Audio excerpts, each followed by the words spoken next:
Estamos aqui diretamente da UEPB. Nós somos do curso de Ciências Biológicas. Estamos fazendo uma entrevista com os estudantes para saber o que eles conhecem sobre regulação da expressão gênica em procariotos. Vamos abordar um grupo de estudantes ali que está descendo ali do prédio das Três Marias.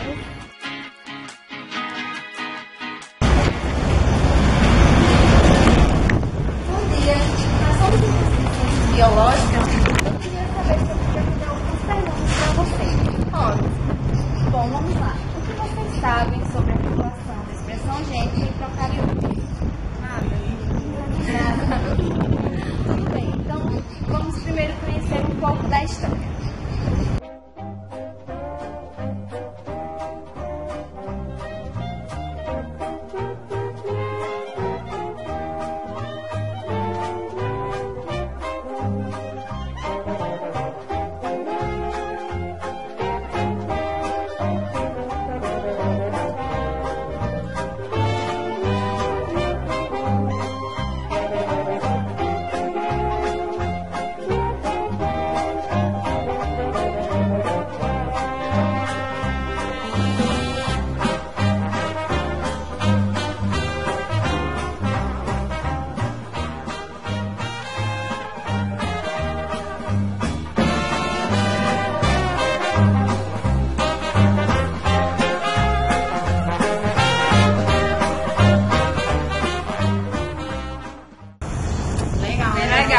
Muito legal. Mas, tipo assim, como é que as bactérias detectam as mudanças ambientais para começar o processo de expressão gênica?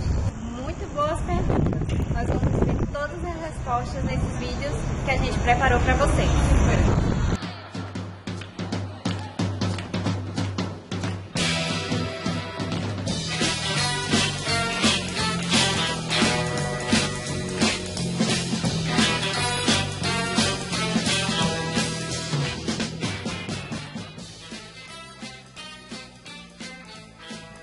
Já imaginou se as células de nossos olhos começassem a produzir, ao invés de lágrimas de insulina, o quão rico nós poderíamos ser? O surpreendente é que as células que produzem insulina e as células que produzem lágrimas, elas possuem o mesmo DNA. De uma coisa certa, as porções que produzem essas determinadas substâncias, elas devem ser reguladas de alguma forma, ou poderíamos até acabar produzindo outro tipo de substância, como por exemplo o ácido clorídrico, que é produzido no nosso estômago, sendo produzido nos nossos olhos. Quais genes devem ser ativados? Quais genes devem ser reprimidos? A isso nós damos o nome de regulação gênica. As bactérias têm em comum com os seres vivos de outros reinos a tarefa fundamental de regular a expressão de seus genes. A regulação da transcrição depende principalmente de dois tipos de interação, proteína e DNA. Ambas ocorrem perto do sítio no qual começa a transcrição gênica. Uma dessas interações DNA-proteína determina onde começa a transcrição. O DNA que participa dessa interação é um segmento de DNA chamado promotor, e ao promotor liga-se a RNA polimerase. Os segmentos de DNA perto do promotor servem como ponto de ligação para proteínas reguladoras específicas de sequências chamadas ativadores e repressores. Nas bactérias, esses sítios de ligações podem ser chamados de operadores. Mas afinal, o que é um óperon? O sistema óperon é um conjunto de genes que está funcionalmente relacionados. Neles nós podemos encontrar a região promotora, que é uma sequência de nucleotídeos que é reconhecida pela RNA polimerase para dar início à transcrição. Também temos o operador, que tem função de ligar e desligar o gene, fazendo com que ele seja expresso em extrema velocidade ou reprimido com extrema eficiência. A região codificadora, que é constituída pelos genes estruturais, que, diferente dos eucariotos, conseguem expressar mais de uma proteína, na maioria das vezes proteínas de uma mesma via metabólica. São organismos policistrônicos capazes de sintetizar mais de uma proteína regulada pelo mesmo promotor. Olhando para o Lac-Operon, aqui nós estamos trabalhando com apenas um dos 3 genes presentes no Lac-Operon. Aqui nós vemos o DNA, aqui o óperon, que vai ser composto por um promotor, um operador e o gene. No caso da lactose, a gente possui 3 genes, mas aqui está representado apenas pelo LAC-Z ou LAC-Z gene. E aqui nós temos a região regulatória. Nós vamos encaixar aqui a região promotora, a região operadora e a região e o gene. O RNA polimerase ele vai se encaixar nessa promotor para a produção de um RNA mensageiro que vai produzir a lactase gene, que é uma enzima que vai quebrar a lactose. Aqui na região regulatória, nós vamos ter o promotor e o LAC-I gene, que vai produzir o repressor, que é a nossa quarta parte do operador. Sendo assim, nós vamos poder observar a produção de um repressor. Vou botar um pouquinho mais rápido aqui. Esse RNA polimerase produziu o RNA mensageiro, que produziu a nossa quarta parte, que é o repressor. Com isso, a RNA polimerase ela não vai ser capaz de transcrever o lactase gene. Tá vendo? O repressor vai impedir com que a RNA polimerase ela produza esse gene, impedindo assim um gasto energético desnecessário da célula.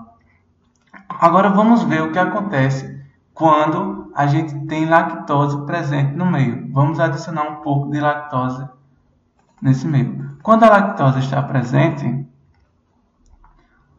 nós podemos observar aqui, vou dar uma pausa. Nesses dois casos, a lactose se ligou ao repressor, mudando a sua estrutura. Uma vez que a lactose se liga ao repressor, mudando a sua estrutura, esse repressor não vai ser capaz de se ligar ao operador. Logo, a RNA polimerase vai ser capaz de transcrever o lactase gene, porque ele está precisando para quebrar moléculas de açúcar, que é a lactose. Sendo assim, a gente produziu essa enzima que vai quebrar a lactose. Vamos observar esse processo. Sendo assim, uma vez que a lactose não está mais presente no meio, esse repressor ele vai ser produzido e vai se encaixar no operador, impedindo mais uma vez que a RNA polimerase transcreva enzimas que vão quebrar lactose, já que não existe lactose no meio para ser quebrada. O óperon de triptofano faz essencialmente o oposto do LAC-óperon. O trip-óperon é envolvido para lidar com a falta do aminoácido triptofano, que é necessário para a produção de proteína. O óperon de triptofano é basicamente projetado para fazer triptofano, se ele não estiver presente no meio.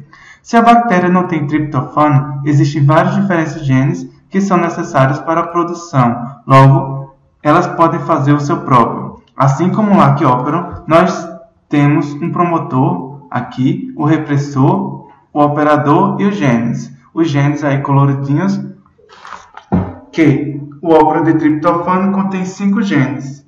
O TRPE, TRPD, TRPC, TRPD e TRPA, que codificam enzimas que contribuem para a síntese do aminoácido triptofano. Se nós temos triptofano presente, o triptofano vai se ligar ao repressor em roxo escuro e o triptofano em amarelo aí, mudando sua estrutura, fazendo com que o repressor se ligue ao operador. Se existem muitos triptofanos presentes no meio, as bactérias não querem produzir o triptofano para salvar energia. O repressor vai desligar o operador, se ligando ao operador em laranja. Mas, se não existir triptofano no meio, todos eles desaparecessem, o repressor não vai conseguir se ligar com o operador e a RNA polimerase vai poder transcrever todos os 5 genes. E esses 5 genes podem ser usados para a produção de mais triptofanos que vai em amarelo.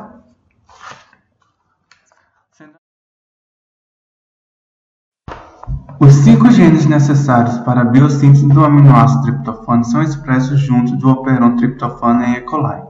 O início da transcrição é controlado por um repressor quando o triptofano está presente. Ele se liga ao repressor e juntos se ligam no operador. A RNA polimerase não consegue se mover através do repressor e a transcrição não ocorre. Se o triptofano está faltando no meio, o repressor não se liga ao operador e a transcrição pode começar.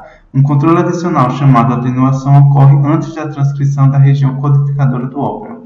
A transcrição para quando um loop estável é formado no RNA por complementação de pares de base entre as sequências designadas 3 e 4.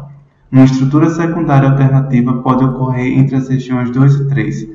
Se essa estrutura se formar, a sequência 3 não fica disponível para formar o loop entre 3 e 4, então a transcrição continua. O loop que é formado é determinado pela velocidade que o ribossomo se move através da região codificadora. Os ribossomos seguem o RNA polimerase traduzindo o RNA mensageiro em aminoácidos nessa região codificadora do transcrito. Se há falta de triptofano, o ribossomo para quando ele encontra 2 códons de triptofano no RNA, porque não há muito fornecimento de RNA transportador carregado com triptofano.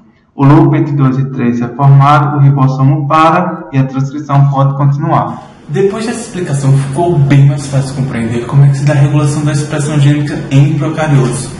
O que eu pude entender, em resumo, foi que essa regulação é mediada através de proteínas que reagem a sinais ambientais, aumentando ou diminuindo a transcrição de genes específicos.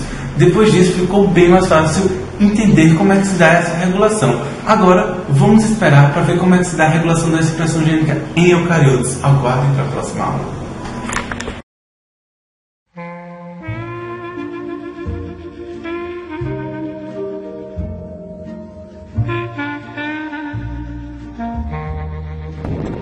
Desce! Desce!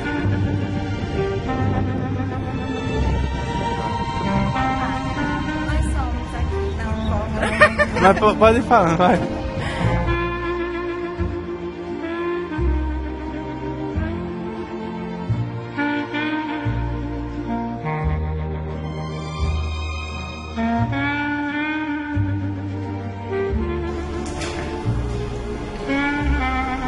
Já imaginou se as células dos nossos olhos começassem a produzir ao invés de insulina?